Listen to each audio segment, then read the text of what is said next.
जनता दल सांगठनिक संपादक प्रणप्रकाश दास कर्मी सम्मेलन में जोग देइछंती 20 एप्रिल 2024 जो कर्मी सम्मेलन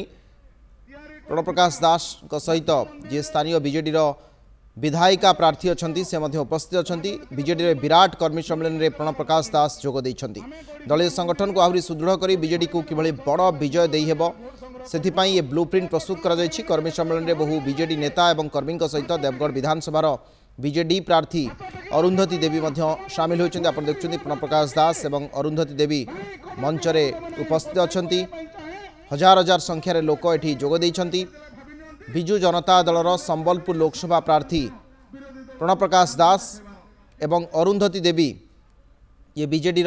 देवगढ़ विधानसभा प्रार्थीनी उभय उपस्थित अच्छा कर्मी सम्मेलन में योगदान करिसेंती। हजार हजार संख्यार जो माने कर्मी विजु जनता दल समर्थक से उपस्थित अच्छा सब गुरुत्वपूर्ण कथा प्रणप्रकाश दास अभिभाषण शुणापी से अपेक्षा कर रही दल को आहरी किभली संगठित एवं सुदृढ़ करा सहित जो स्ट्राटेजी रही विजु जनता दलर बा ब्लूप्रिंट रही एक बड़ विजय पाई से संपर्क में विस्तृत भाव में चर्चा एवं आलोचना करा देवगढ़ विभिन्न स्थान कर्मी माने जोग देइछंती कारण संबलपुर संसदीय क्षेत्र अधीन देवगढ़ विधानसभा क्षेत्र आसूची जोठी विजु जनता दलर ये बड़ कर्मी सम्मेलन अनुष्ठित होउछि। समीर षडंगी अच्छा मोर सहयोगी सहित विशुद्ध भाव में कथा बा। समीर आम देखुचु प्रणप्रकाश दास अरुंधती देवी समस्ते मंचासीन अच्छा सहित गौतम बुद्ध दास जी सेठिकार पर्यवेक्षक सी मंचासीन अच्छा कर्मी सम्मेलन में जोग देइछंती प्रणप्रकाश दास किभली भाव में रही लोकों मध्य उत्साह ता सहित विजु जनता दलर जो ब्लूप्रिंट केमती देखुंती देवगढ़ रे विशेषकर अविनाश जो राज्य सरकार देवगढ़ को फोकस करते किभली भाव देवगढ़ सामग्रिक विकास हो पार ताकू राज्य सरकार फोकस करते तेणु आम बर्तमान जितेबाला बीजेडी प्रार्थी आसी सारा लोकों मध्य केते खुशी वर्तमान समय आप देखते जितेबाला अरुंधती देवी को दल टिकेट देती तेणु वर्तमान समय मंच अच्छा तेणु लोकों मध्य से खुशी राज्य सरकार जितेबाला पठेइछंती एवं बड़ कथा है जे ये अंचल अर्थात संबलपुर लोकसभा आसन लोकसभा प्रार्थी जदि आम कह प्रणप्रकाश दास सामने अच्छा तेणु लोकों मध्य केते खुशी लोकों मध्य केते जोश ता स्पष्ट भाव में बारी हो पड़ुछि। तेणु आम गोटे कथा कहीपर पूरा अंचल अर्थात देवगढ़ सामग्रिक विकास किभली भाव में हो पार पूरा संबलपुर लोकसभा अंचल किभली भाव में सबू विकास हो पार सबु क्षेत्र किभली भाव में विकास हो पार से आप वर्तमान समय देखुए जो आम वर्तमान समय देवगढ़ लाइव चित्र तार सीधासलख चित्र टीवी स्क्रीन वर्तमान समय आम देखा लोकंर मध्य केते खुशी कारण राज्य सरकार जहाँ कही आप देखु केवल देवगढ़ कि संबलपुर नुहे पूरा पश्चिम ओडिशा को निश्चित भाव में देखु वर्तमान समय से चित्र जो देवगढ़ में दलीय संगठन को सुदृढ़ करने आहरी आह्वान देते प्रणप्रकाश दास और तांकर अभिभाषण आरंभ हो देवगढ़ ये बड़ कर्मी सम्मेलन बा जनसमावेश आप देखुं जो हजार हजार संख्यार उपस्थित अच्छा विजु जनता दल कर्मी और समर्थक आसंता दिन में निर्वाचन से अनुष्ठित होउछि। प्रणप्रकाश दास संसदीय क्षेत्र प्रार्थी होइछन्ति। 17टी पंचायत समस्त बीजेडी दलर समस्त सदस्य वृंद बीजेडी परिवार समस्त सभ्यवृंद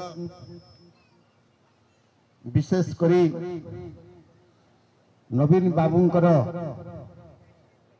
प्रिय माँ भूणी माने एवं मो सम्मुखें उपस्थित देवगढ़ जिलार समस्त इलेक्ट्रॉनिक मीडिया बंधुगण प्रिंट मीडिया बंधुगण समस्ते आसीथिबा कांग्रेस दल को हजार हजार संख्यार नवीन बाबूंकर देवगढ़ जिले में जो भली भाव जनसाधारण आज उन्नति हो चली एवं तांकर चिंताधारा तांकर जो बहु योजना रे आमे समस्ते खुशी होई आगो को आमे चिंता कलु देवगढ़ जदि उन्नति हब ବିଜୁ ଜନତା ଦଳ ଶଙ୍ଖ ଚିହ୍ନକୁ ଯଦି ଆମେ ଯିବୁ ସାହାଯ୍ୟ ସହଯୋଗ କରିବୁ ଦେବଗଡ଼ରେ ଥିବା ଆମର ଚାଷୀ ଗରିବ ମୂଲିଆ ଏବଂ ସବୁ ବର୍ଗର ଭାଇମାନଙ୍କର ଉନ୍ନତି ହୋଇପାରିବ ତାହା ଚିନ୍ତା କରି ଆମେ ଗତ 5 ତାରିଖ ଦିନ ଆମର ପ୍ରିୟ ନେତା ଯିଏକି ଆଜି ଆମର ସମ୍ମୁଖରେ ଉପସ୍ଥିତ ଅଛନ୍ତି ସେ ଆମକୁ କଂଗ୍ରେସ ଦଳରୁ ଆସି ବିଜେଡିରେ ଯୋଗଦାନ କରିଥିବେ ଆପଣମାନେ ସମସ୍ତେ ଜାଣିଥିବେ। ମୋର କହିବାର ଅର୍ଥ ହେଲା ଯେ ନିଶ୍ଚିତ ଭାବରେ ଆଗାମୀ जो निर्वाचन बिगुल बाजिगलानी निर्वाचन आम संबलपुर लोकसभा निर्वाचन मे 25 तारिख दिन हम आसंता 29 रु 6 तारिख दिन आमर संबलपुर लोकसभा नॉमिनेशन मध्य दाखल करवा 29 रु आरंभ हो मु जहा बबी भाई सहित आलोचन भाग नहीं संबलपुर गत 2 दिन पूर्व आसंता 30 तारिख दिन संबलपुर ठीक 10टा घंटिकार नॉमिनेशन संबलपुर लोकसभा पार्टी हिसाब से नॉमिनेशन दाखल करने दाखल करा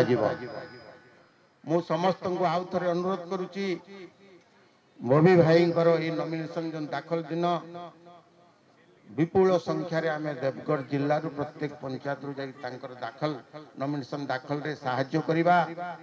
उपस्थित रहिबा एवं भगवान को ठारे आम प्रार्थना करिबा जे आगामी 2024 निर्वाचन रे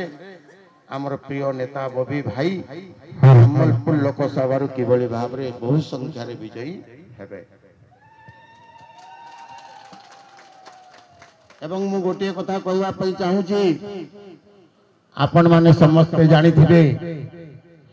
गत 2019 निर्वाचन साधारण निर्वाचन रे देवगढ़ बासी डबल इंजिन सरकार करबा पे देवगढ़ उन्नति आशा करी हेलो एडी एमएलए को मध्य जितै थिले एमपी को मध्य जितै थिले दुख लागुची कहबा पई देवगढ़ उन्नति तो दूर कथा राज्य सरकार तरफ उन्नति आसुथिबा जे कोनसी उन्नतिमूलक काम को बाधा दौले आमर देवगढ़ विधायक एवं एमपी